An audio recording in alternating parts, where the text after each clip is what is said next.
Oi, som. Graças e paz, irmãos. Amém? Boa noite a todos. Maravilha mais uma vez poder estar aqui junto com os irmãos, cultuando ao Senhor, louvando, vivendo a vida de Deus junto com cada um de vocês neste domingo. E nós queremos, neste dia, poder meditar na palavra de Deus. Peço que os irmãos já possam ir abrindo suas Bíblias no Salmo de número 42, ali onde fica logo depois do livro de Jó, o livro de Salmos. Este salmo que é bastante conhecido, bastante já compartilhado entre os irmãos historicamente. E nessa noite eu queria primeiro agradecer a essa igreja, nossa igreja mãe. Nós ali em Abreu e Lima estamos nesse mês de novembro completando um ano de congregação. E nós somos muito felizes de poder estar vivendo tudo que Deus tem proposto em nós e através de nós ali em Abreu e Lima. Então somos gratos a Deus por todas as orações, por todo o suporte, por todo o encorajamento que nós recebemos dessa igreja, tanto da liderança como de cada um dos irmãos. E convidamos para que os irmãos, tendo a oportunidade, estejam lá conosco nos domingos pela manhã, a partir das 9 horas, para que possam ver tudo que Deus tem feito. Hoje pela manhã a casa estava cheia, foi tão maravilhoso, foi lindo. Um dos irmãos que ali estavam e que participava da congregação anteriormente a nós iniciarmos o trabalho, ali estava louvando a Deus por poder estar vivendo esse tempo de que Deus tem levado seus filhos. Estava compartilhando com o presbítero Severino de que neste ano foram pessoas se entregando a Jesus. Nós podemos ver ali pessoas que caminhavam na igreja, mas nunca tinham confessado publicamente Cristo, e ali então puderam fazer. Outros irmãos que caminhavam há 10 anos na igreja e ainda não tinham sido batizados e foram batizados. Chegamos ali casais que agora já estão prestes a ter filhos, são pelo menos 2 ou 3, outros já tiveram filhos ali depois de ser congregação. Então nós somos muito felizes por Deus, tudo que Deus tem feito naquele lugar. A outra coisa é minha mãe, irmãos, todo domingo pela noite, ela chegando da igreja dela, ela sempre assiste o culto aqui, ela é assídua aqui no culto, e hoje é aniversário dela, 62 anos, então eu queria parabenizá-la publicamente e agradecer a Deus pela vida dela. Fizemos aquela chamada de vídeo, né? Os impeditivos devido a 800 quilômetros impedem de nós abraçarmos, mas a tecnologia nesse ponto ela é boa, nós podermos então pelo menos nos ver. Estava indo almoçar ali com meu irmão e com a minha cunhada e minha sobrinha Maria, e foi uma bênção, irmãos. E eu queria louvar a Deus pela vida da minha mãe. Que Deus abençoe, mãe, em nome de Jesus, te amo. Irmãos, no Salmos número 42, podemos ler a partir do versículo 1. Nós temos aqui na epígrafe do texto: a alma anela por Deus, na nossa versão revista e atualizada. Diz assim a partir do versículo 1: como suspira a corça pelas correntes das águas, assim por ti, ó Deus, suspira a minha alma. A minha alma tem sede de Deus, do Deus vivo. Quando irei e me verei perante a face de Deus? As minhas lágrimas têm sido o meu alimento dia e noite, enquanto me dizem continuamente: o teu Deus onde está?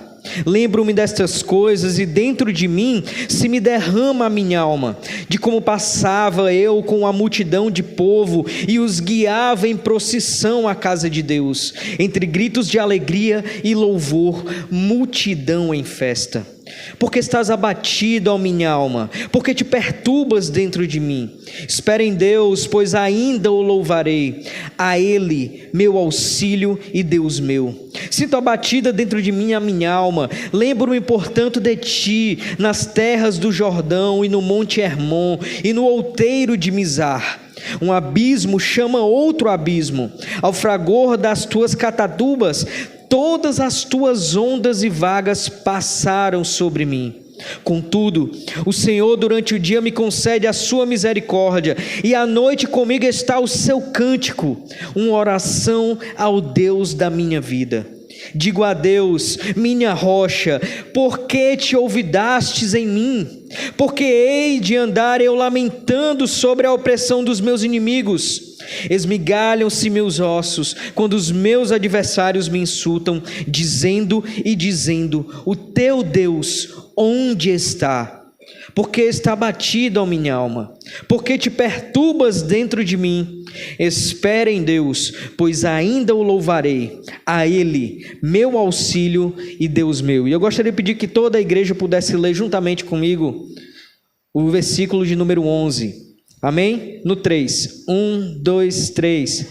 Porque está abatida, ó minha alma, porque te perturbas dentro de mim.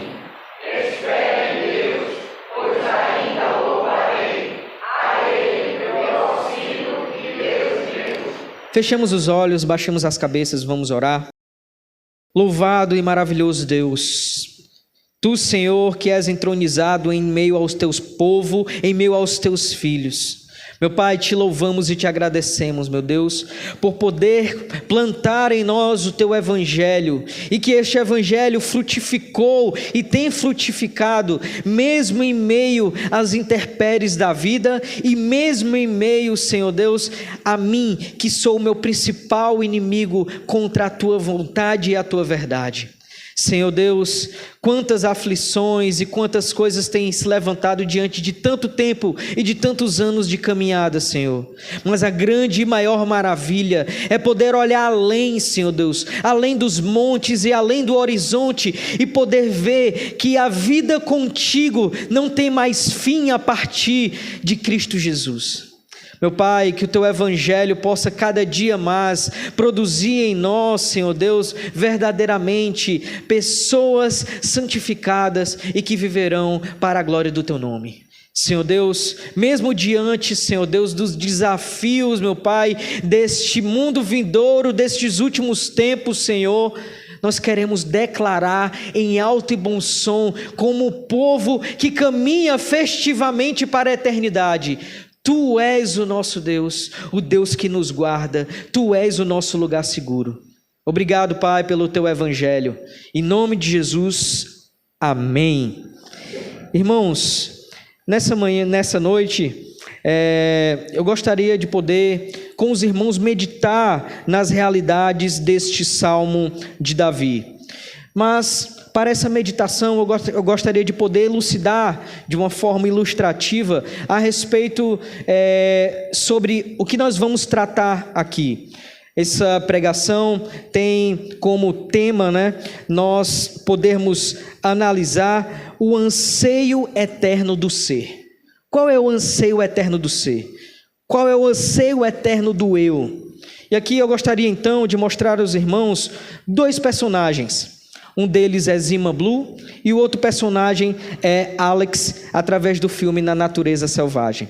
Então, Zima Blue, ela é uma adaptação pela Netflix por meio de uma animação chamada Love, Death and Robots, que vem de um livro chamado Zima Blue and Other Stories, lançado em 2006 pelo Alastair Reynolds. Esta adaptação, ela nos introduz à história de Zima. Zima, ele é um robô e grandioso artista renomado por suas obras monumentais e de história igualmente intrigante. Mas Zima, ele é atormentado por uma busca sem fim. Algo o falta, que começa a ser então representado em suas obras por um simples quadrado azul. Ele passou a vida sendo aprimorado e recebendo mais habilidades, e eventualmente ele buscou algo mais significativo, o que levou inicialmente às artes e à criação de gigantescas obras cósmicas. Agora tomado pelo azul, a cor se torna então um símbolo da sua verdadeira origem e da simplicidade, algo que ele perdeu de vista na caminhada para se tornar alguém mais grandioso. Na Natureza Selvagem, então, vai trazer um pouco também dessa conversa sobre essa questão. Aqui nós vemos um filme adaptado da obra de Jon Krakauer que se chama Na Natureza Selvagem e conta a história real de um homem chamado Alexander McCandless, ou como ele mesmo passou a se chamar, Alex Supertramp, que significa o super vagabundo. Apaixonado pelos livros e pela natureza, e inflamado contra o mundo e as dores que carregava, passou a idealizar uma vida ausente de tudo, ausente de dinheiro, ausente de família, ausente de pessoas, ausente de si mesmo. Ele partiu então buscando no isolamento e na contemplação da natureza viver o que achava que é a verdadeira vida. Assim, ele poderia fugir de tudo aquilo que ele julgava mal, tentando ser alguém mais puro, com um propósito mais nobre. Assim como Zima, no final deste capítulo de Love, Death and Robots, Zima, ele morre para poder renascer como aquela simples criatura criada para poder fazer simplesmente o que ele foi criado, que era poder limpar piscinas. Alex, infelizmente, essa obra é uma obra biográfica, ou seja, ele realmente viveu e morreu em 92 ou 93, ele morreu nessa busca. E no final da vida, então, ele morre sozinho. Morre sozinho, somente com essa busca eterna de poder encontrar aquilo que ele tentava encontrar no que ele achava que era o maior da sua vida, aquilo que impulsionava todo o seu ser. Então, estas duas personagens são importantes a respeito sobre qual é o anseio eterno do ser do homem. Nós estaremos buscando isso em toda a nossa vida, independente das nossas questões, independente se nós estamos buscando isso em que lugar. Então, irmãos, nós poderemos ver que viver não é apenas passar pela vida. Qual é o verdadeiro âmbito da vida? Qual é o verdadeiro âmbito do ser? Então, nós olhamos aqui para o texto. Esse texto tem como autor Davi. Davi, ele era também músico, e ele escreve esse texto para os coraitas, assim como diz aqui na epígrafe, para o mestre de louvor. Davi, então, nós podemos ver que estes mesmos coraitas, eles participavam dos louvores e da guarda do templo durante o período do reinado de Davi, durante o período do reinado de Salomão e até mesmo durante o período do reinado do rei Josafá, um século depois de Davi. A data a qual este salmo foi construído e foi escrito, ela não pode ser tão precisa. Nós temos que entender que o saltério, ele foi escrito mais ou menos em torno de por mais de 1000 anos, por diversos salmistas. Nós temos Davi como um dos principais salmistas, mas também temos Moisés, temos Salomão, temos os filhos de Corá. E temos outros então, que vão ali escrever o saltério. Mas nós aqui podemos então colocar um ponto importante na história da data a qual Davi escreve este saltério, porque nós entendemos historicamente de que este salmo possivelmente ele foi escrito no exilamento de Davi através da busca de Saul matá-lo. Nós podemos ver aqui então isso mesmo no Salmo 55:14, quando diz que ele estava acompanhando e andava na casa de Deus. Este salmo, então, arremete ao texto bíblico que data no reinado de Saul. O destinatário, como já foi colocado, ele foi para o mestre de música, mas existe uma coisa importantíssima a respeito dessa questão. O propósito deste salmo. Este salmo, ele tem uma forma única poética. Na verdade, o Salmo 42, ele vai findar-se no Salmo 43. Então, o Salmo 42 e o 43, eles são o mesmo salmo, fazem parte do mesmo texto poético. E aqui, nós vemos Davi exprimir várias emoções em conflito, misturando-se a tristeza e a alegria, o medo e a fé, a dúvida e a devoção. Esse salmo ele é chamado em hebraico de maskil, que significa instrução. Então ele, além de ser um salmo para ser louvado, ele é um salmo para ser usado de forma instrutiva para o povo. Este salmo ele é cheio de expressões profundamente experimentais. Desde o princípio até o final, utilizando este versículo do 1 ao 11, nós não vamos entrar no Salmo 43, nós vamos ver que ali o salmista Davi, ele vai colocar de forma muito vívida as experiências dele com Deus. Irmãos, nós podemos ver claramente de que existem 3 pontos de forma factual que o salmista coloca a construção desse texto. O primeiro ponto nós vamos ver ali que vai do versículo 1 ao versículo 3, o anseio do salmista por Deus, o anseio de Davi por Deus. Em segundo ponto, nós vamos ver dos Salmos 4 até o 6, a lembrança de Davi de Deus. E veremos então nos Salmos 7 a 11, a parte final, que é a confiança de Davi em Deus. Em primeiro ponto, irmãos, então, dos versículos 1 ao 3, nós vamos ver aqui que Davi, ele faz uma alusão a respeito do seu anseio na corça. Assim como a corça suspira pela corrente das águas, assim por ti, ó Deus, suspira a minha alma. A minha alma tem sede de Deus, do Deus vivo. Quando irei e me verei diante da face de Deus? Irmãos, a corça, ela é um animal que a sua subsistência é totalmente ligado a respeito dos ribeiros de água. A corça, ela não consegue sobreviver como outros animais em lugar onde não há uma protuberância de água que elas possam ali se alimentar, ou que elas possam saciar sua sede. Mas a corça também é tão maravilhoso como Deus faz, né?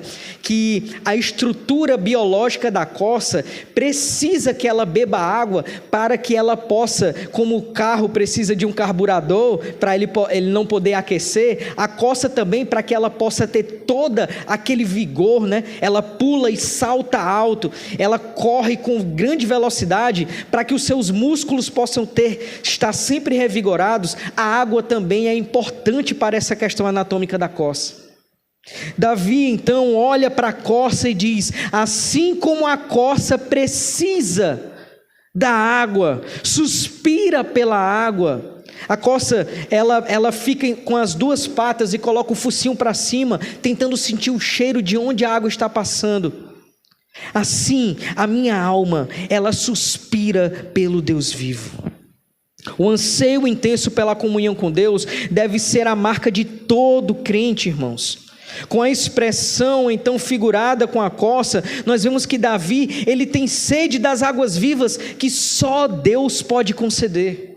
Nós vemos em Jeremias capítulo 2, versículo 13, Deus dizendo a Jeremias de que o povo, ele preferiu tomar para si, fazer para si cacimbas, a poder ir na torrente de águas que é Ele mesmo. Deus diz: eu sou a torrente de água, mas o meu povo preferiu fazer cacimbas para si.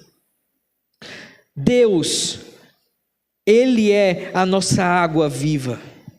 Todo ser daqueles que foram chamados através de Cristo Jesus para viver agora eternamente com Deus, são chamados para poder clamarem em todo o seu ser pelo Deus vivo, bebendo destas águas. E que águas são estas, irmãos? As águas que nós vemos o próprio Cristo falando ali em João capítulo 4, nos versículos 12 e 13, Jesus diz: és tu porventura maior do que Jacó nosso pai, que nos deu do poço a qual ele bebeu, e bem assim seus filhos e seu gado? Então Jesus afirma para aquela mulher samaritana dizendo: quem beber desta água tornará a ter sede, aquele porém que beber da água que eu lhe der, nunca mais terá sede. Pelo contrário, a água que eu lhe der será nele uma fonte a jorrar para a vida eterna.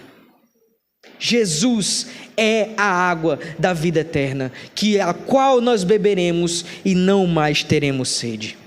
Isso é maravilhoso, irmãos, porque nós podemos ver então que a partir dessa realidade, Davi, ele coloca o versículo 3: as minhas lágrimas têm sido o meu alimento dia e noite, enquanto me dizem continuamente: onde está o teu Deus? Davi estava num lugar onde ele estava em contato com pessoas de outros povos que adoravam outros deuses, povos pagãos, e quando eles viam as aflições de Davi, quando eles viam tudo que Davi estava passando, eles apontavam ao rosto de Davi e diziam: onde está teu Deus? Quantos de nós não estamos passando ou já não passamos por situações assim, irmãos? Talvez até mesmo dentro de nossas casas. Onde está o teu Deus? Onde está o teu Deus no auxílio a ti nesta situação? Onde está o teu Deus no auxílio a ti na perca daquela pessoa tão preciosa? Onde está o teu Deus?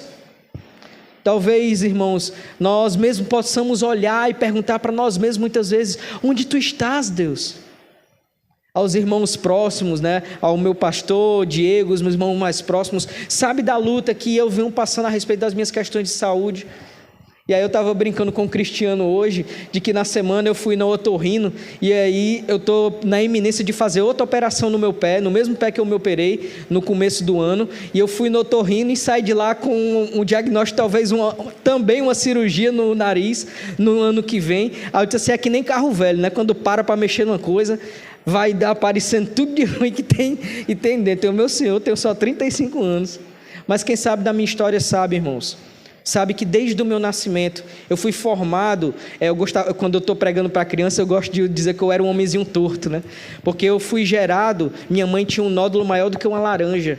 E quando eu fui sendo gerado como feto, eu fui sendo gerado em torno desse nódulo. Eu nasci todo torto realmente, coluna torta, pescoço torto.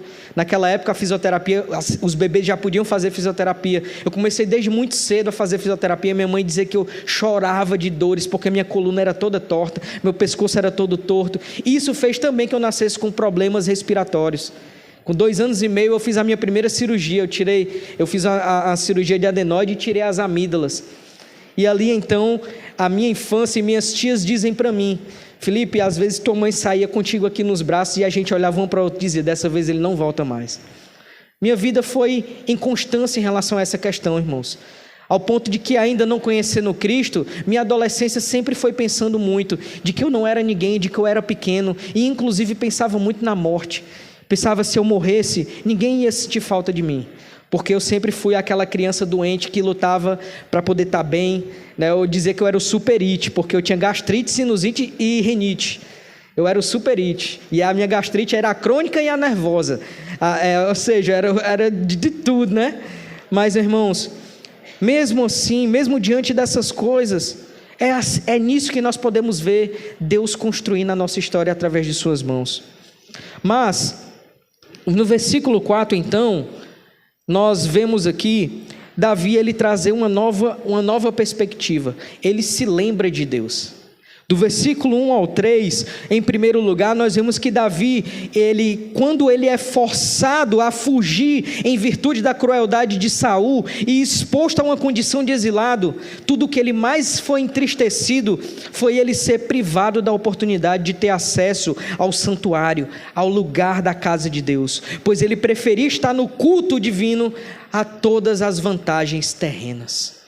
Davi queria estar na casa de Deus, cultuando a Deus com o seu povo. Mas nesse segundo ponto, então, ele mostra que ao ser tentado com desespero, ele tinha a este respeito uma controvérsia muito difícil de sustentar. A fim de fortalecer então sua esperança, Davi ele toma uma atitude, ele ora e ele medita sobre a graça de Deus. Vejamos isso, irmãos, no versículo 4. Lembro-me destas coisas e dentro de mim se derrama a minha alma, de como eu passava com a multidão de povo e os guiava em procissão à casa de Deus, entre gritos de alegria e louvor, multidão em festa. Porque estás abatido, ó minha alma, porque te perturbas dentro de mim. Irmãos, lembrava hoje pela manhã, lá na congregação, de quando eu, então jovem, 17, 18 anos, foi quando eu realmente me converti, porque ali foi quando eu conheci de fato Cristo, mesmo tendo conhecido Jesus, pequeno ainda ali na igreja batista do Monte Castelo, junto com a minha mãe, mas somente naquela idade foi que realmente eu pude conhecer quem era Cristo. E ali eu me lembro quando eu e alguns amigos estávamos chegando na igreja, a igreja ficava mais ou menos na metade do quarteirão. Quando nós começávamos a virar a esquina, a gente não aguentava e a gente saía correndo. E a gente corria de fato, porque nós tínhamos aquela coisa de que se nós sentássemos na frente, a gente ia receber mais de Deus, e a gente queria sentar nas primeiras cadeiras, porque a gente queria estar ali, recebendo de Deus junto com os nossos irmãos. Ao mesmo tempo nós corríamos, porque nós queríamos ali vivenciar junto com os irmãos, aquele momento maravilhoso de estar na casa de Deus, aquele sentimento, irmãos, de que mesmo todas as coisas ao redor caindo e fragmentando-se, dentro de nós existia uma paz verdadeira, pura e duradoura, a qual fazia com que o nosso coração então se alegrasse plenamente. Muitas vezes, irmãos, eu olho para mim hoje e eu tento reavivar em mim, através dessas lembranças, aquele jovem correndo para a casa de Deus. Muitas vezes a realidade é que nós vamos caminhando e vamos crescendo na fé, e como diz aquele louvor de David Keelan, nós somos tentados à vontade de crescer, nós nos tornamos independentes e deixamos de simplesmente crer. Nós vamos crescendo, irmãos, e aí crescendo, as coisas maravilhosas e primordiais e simples da fé vai parecendo como se fosse apenas as demais coisas. Vamos ansiando coisas a mais, vamos ansiando ministérios proeminentes, vamos ansiando coisas a mais, e isso nós vamos esquecendo o quão é importante a paz que excede todo o entendimento, o quão é importante nós simplesmente entendermos de que agora repousamos na mão graciosa do Deus Todo-Poderoso, porque os nossos olhos vão sendo altivos para nós mesmos, ao invés de olharmos e nos lembrarmos de quando Deus nos toma no nosso princípio. No versículo 4, então, irmãos, ao recordar da sua tristeza pessoal, com os insultos gratuitos e adicionados, Davi então sentiu-se esmagado pelo seu íntimo, e ele apela para a memória daqueles momentos de triunfo, quando subia ao templo para o culto juntamente com o povo. Então Davi aqui, ele está pensando nas grandes festas com o povo de adoração ao Senhor. Irmãos, nós temos que ter a realidade de que, inclusive o que o autor de Hebreus traz em Hebreus 10, do versículo 19 ao 25, quando ele começa a dizer que nós podemos então ter intrepidez a entrar no Santo dos Santos, pelo sangue de Jesus, pelo novo e vivo caminho, e ao final então dessa perícope, ele nos ensina dizendo: consideremos-nos também uns aos outros, para os estimularmos ao amor e às boas obras. Ele finaliza no versículo 25 dizendo: não deixemos de congregar-nos, como é costume de alguns, antes façamos admoestações, e tanto mais quando verdes que o dia se aproxima. Essa questão aqui, irmãos, do autor de Hebreus, ele não está dizendo sobre deixar de congregar a respeito de faltarmos simplesmente o culto.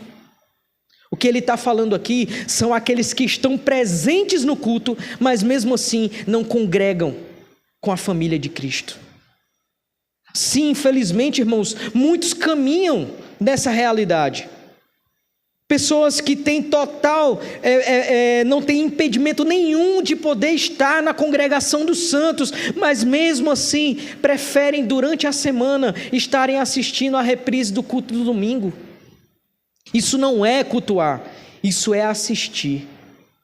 Nós podemos voltar e reprisar o culto domingo, mas para tornarmos a meditar o quanto Deus falou conosco em congregação. A própria oração do Senhor Jesus não foi Pai meu. Quando ele ora o Pai nosso. Tudo que fomos feitos em Cristo Jesus, fomos feitos para a congregação. O reverendo Diego estava hoje pela manhã lembrando da caminhada que teve em Abreu e Lima, a respeito do dia da reforma. Tantas igrejas ali juntos, levantando uma só bandeira, dizendo: Jesus Cristo é o Senhor. Eu me lembro que um dia eu estava pregando em um congresso no interior daqui de Pernambuco, tinha mais ou menos umas 500 a 600 pessoas de diversas igrejas daquela cidade. E ali então, eu pedi para que os irmãos pudessem fazer um grito e dizer o nome da sua igreja. Quando esses irmãos gritaram o nome da sua igreja, ninguém entendeu nada. E aí eu pedi novamente: irmãos, agora vamos gritar o nome do dono da igreja. E todo mundo gritou o nome Jesus. E esse nome foi entendível até pelos quarteirões seguintes daquele lugar onde estava tendo o congresso. Por quê, irmãos? Porque este é o nome uníssono que nós somos chamados a gritar como um só povo. O nome de Cristo Jesus. Davi, então, no versículo 5, conversa consigo mesmo, examinando o seu próprio íntimo. Davi fala consigo. Eu estava olhando um trechozinho no Instagram de uma série do Monk, que é uma série mais antiga, e é engraçado porque ele chega diante de um psicólogo e ele diz assim para o psicólogo: a resposta está em mim. O psicólogo: sim, mas você sabe a resposta. Aí o psicólogo: sei, mas a resposta está em mim. Ele: eu estou te pagando, você sabe a resposta, mas você não quer me dizer a resposta. Aí ele: sim, porque a resposta está em você. Aí ele: não, a resposta está em você, porque se você me disser, aí ela vai estar em mim. E eu achei muito engraçado isso.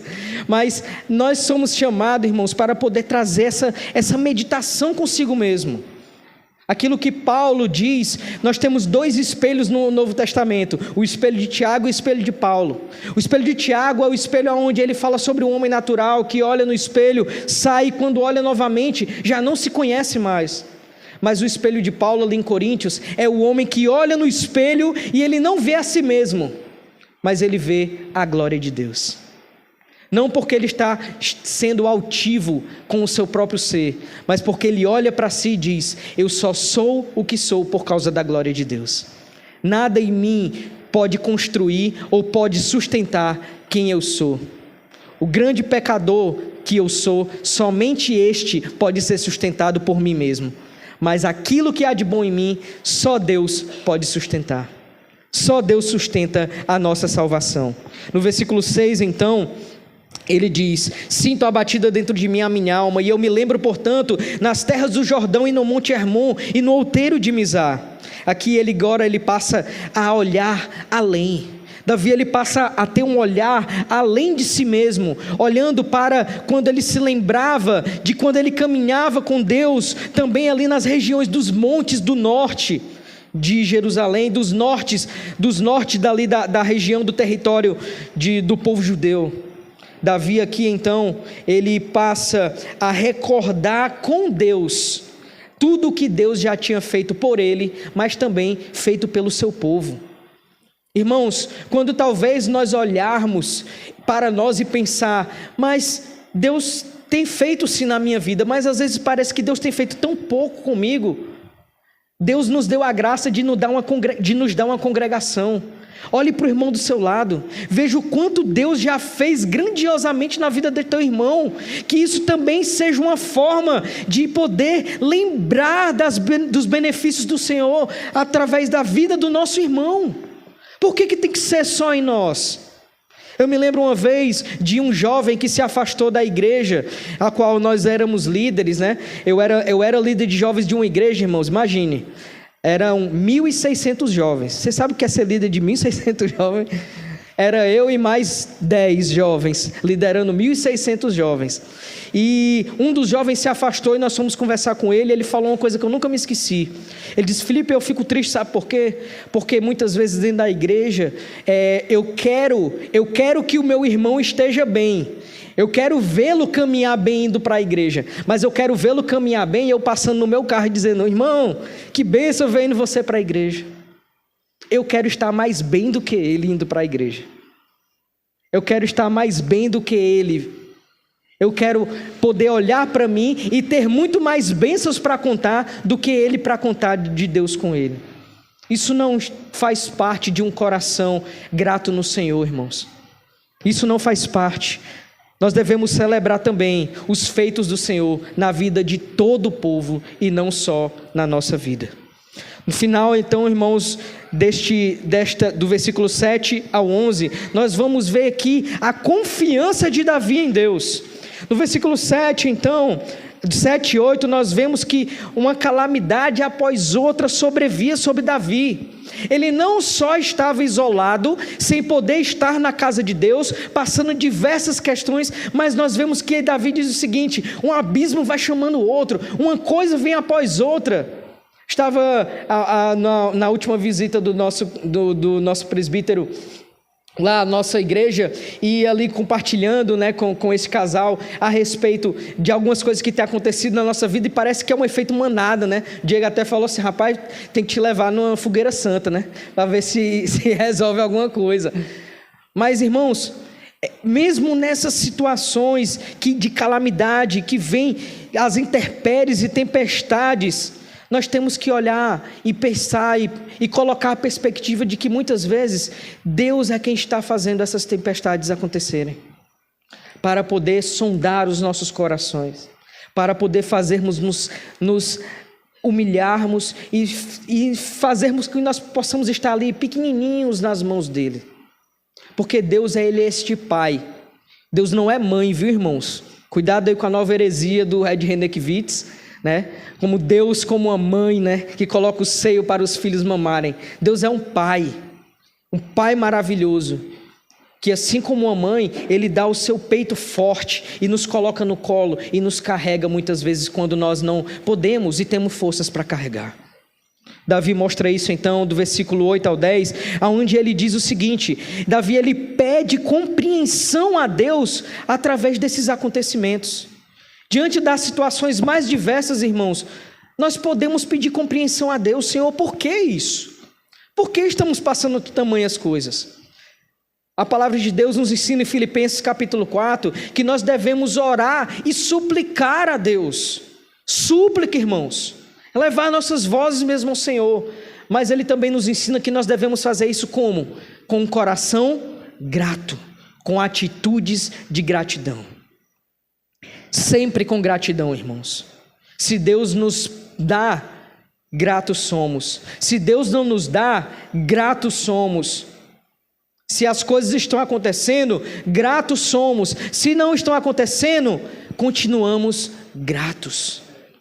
Por quê? Porque acima de tudo, mesmo com as intempéries da vida, nós nunca poderemos ser retirados debaixo da poderosa mão do Senhor. Nunca, irmãos. Sua mão não erra. Sua mão sempre está sobre o seu povo.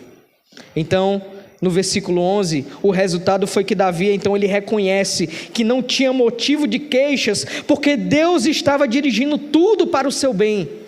Como diz em Romanos 8, 28, Paulo ali diz: sabemos que todas as coisas cooperam para o bem daqueles que amam a Deus, daqueles que são chamados segundo o seu propósito.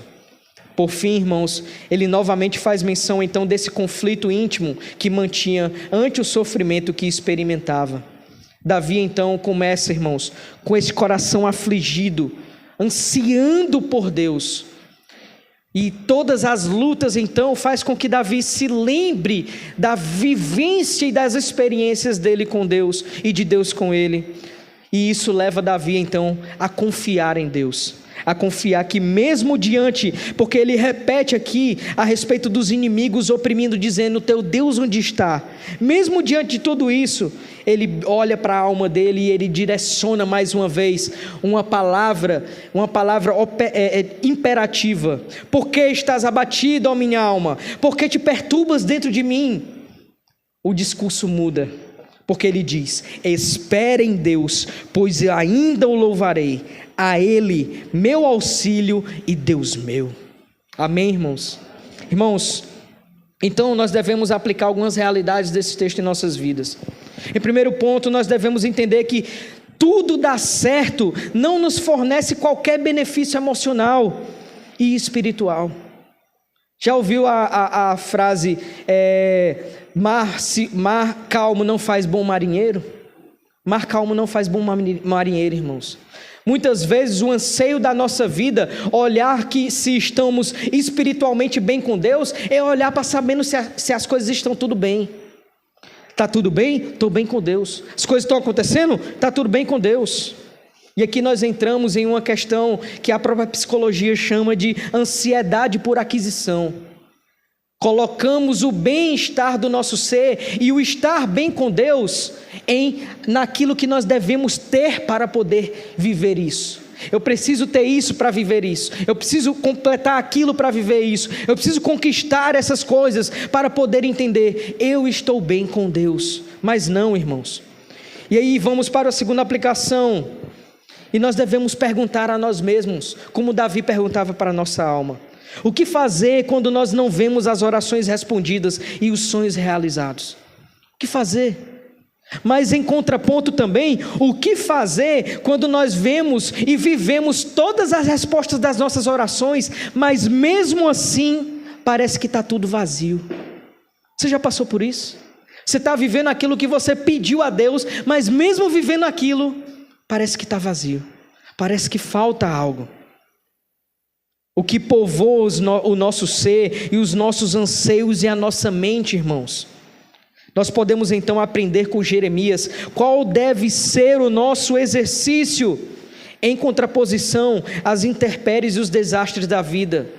E essas perguntas no nosso ser. Em Lamentações 3, do versículo 20 ao 24, Jeremias, olhando para toda a destruição que acontecera em Israel, o povo não ouviu nada do que Jeremias disse. Jeremias foi o profeta que se nós fôssemos olhar por nossos próprios olhos, ele não teve sucesso algum.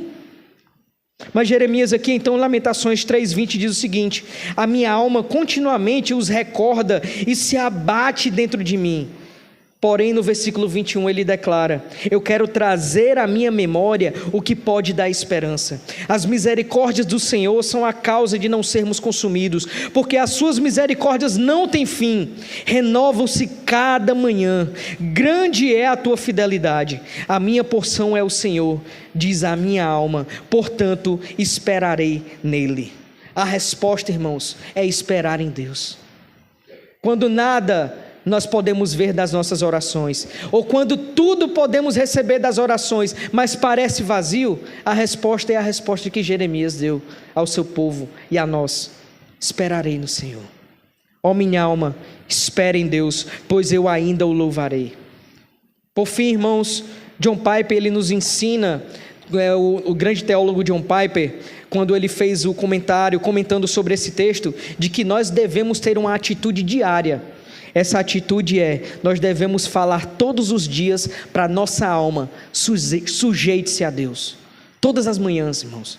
Quando nós acordamos, a primeira coisa que vem ao nosso ser é o anseio do que nós devemos cumprir e fazer naquele dia. E vivemos talvez muitos dias assim, acordando para poder cumprir e fazer. Mas toda manhã, quando acordarmos, o que nós devemos fazer é: minha alma, fique no seu lugar. E o seu lugar é estar em total reverência e em total espera ao que o Espírito vai te direcionar, ao que o Senhor quer que nós vivamos nesse dia. É assim que nós devemos, irmãos.